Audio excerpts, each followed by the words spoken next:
प्रिय दर्शकों, माता सीता के स्वयंवर के विषय में हम सभी जानते हैं। इसी स्वयंवर में श्री राम ने पिनाक नामक का एक धनुष को सहज ही उठाकर तोड़ डाला, जिसे वहां उपस्थित समस्त योद्धा मिलकर हिला भी ना सके।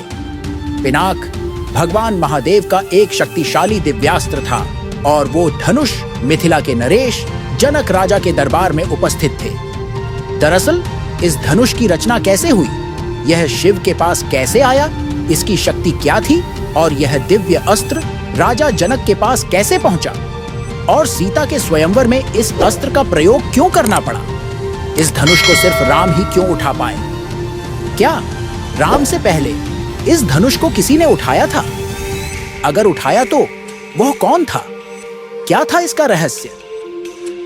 इसके पीछे कई दिलचस्प कहानियां अनेक पुराणों में मिलती है।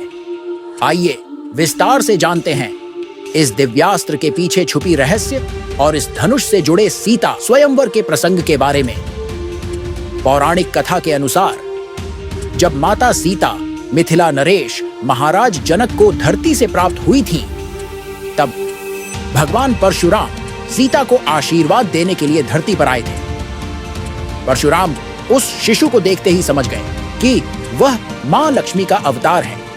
परशुराम ने राजा जनक को बताया कि माता सीता एक दिव्य कन्या है।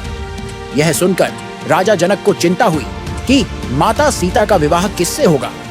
तब परशुराम ने जनक नरेश को शिव धनुष के बारे में बताया, जो उनके ही दरबार में मौजूद है, और कहा कि जो भी व्यक्ति इस शिव धनुष को उठा पाएगा, उसी से सीता का विवाह होना लिखा है।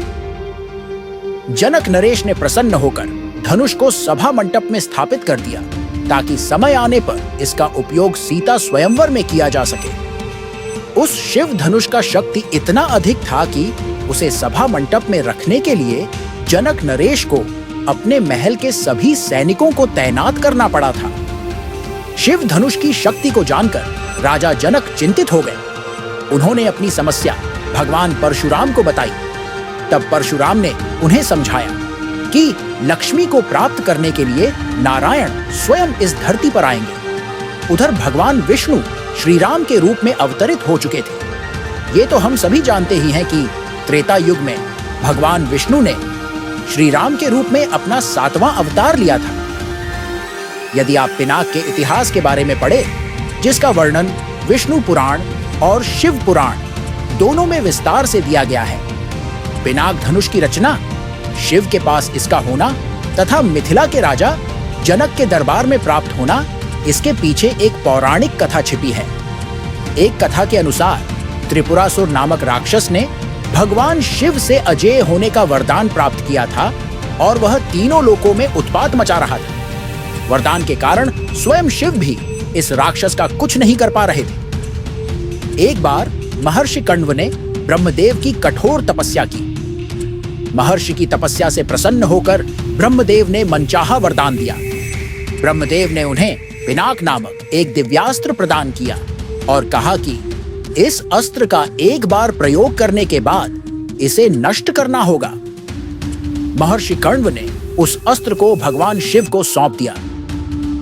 भगवान शिव ने इसी धनुष की सहायता से त्रिपुरासुर का वध किया। बाद में उन्होंने वह अस्त्र भगवान विष्णु को सौंप दिया और उनसे उस धनुष को नष्ट करने को कहा। महादेव की इच्छा का मान रखते हुए श्री हरि ने कहा कि समय आने पर वे उस धनुष को भंग करेंगे। भगवान शंकर द्वारा त्याग दिए जाने के पश्चात पिनाक धनुष कुछ समय तक ब्रह्मा जी के पास ही रहा। बाद में उन्होंने उसे वरुण को दे दिया। वरुण देव ने पिनाक को देवराज इंद्र को रखने को दिया। बाद में उस धनुष का दायित्व भगवान परशुराम के द्वारा मिथिला के तत्कालीन राजा देवरात को दिया। यही देवरात मिथिला नरेश जनक के पूर्वज थे। पीढ़ी दर पीढ़ी आगे बढ़ते हुए वह धनुष जनक के पास पहुंचा। ऐसा माना जाता है कि जब माता सीता 8 वर्ष के थीं, तब खेल खेल में उन्होंने शिव धनुष को अपने एक हाथ से उठा लिया था। इस तरह श्री राम से पहले माता सीता ने स्वयं शिव धनुष उठाया था। समय बीता गया और माता सीता जवान हो गई। सीता इतनी अधिक रूपवान और गुणवान थी कि उनके पिता राजा जनक उनका विवाह उस समय के सर्वश्रेष्ठ व्यक्ति से करना चाहते थे। राजा जनक ने यह तय किया कि वो उसी से सीता का विवाह करेंगे जो इस महान धनुष पर प्रत्यंचा चढ़ा देगा।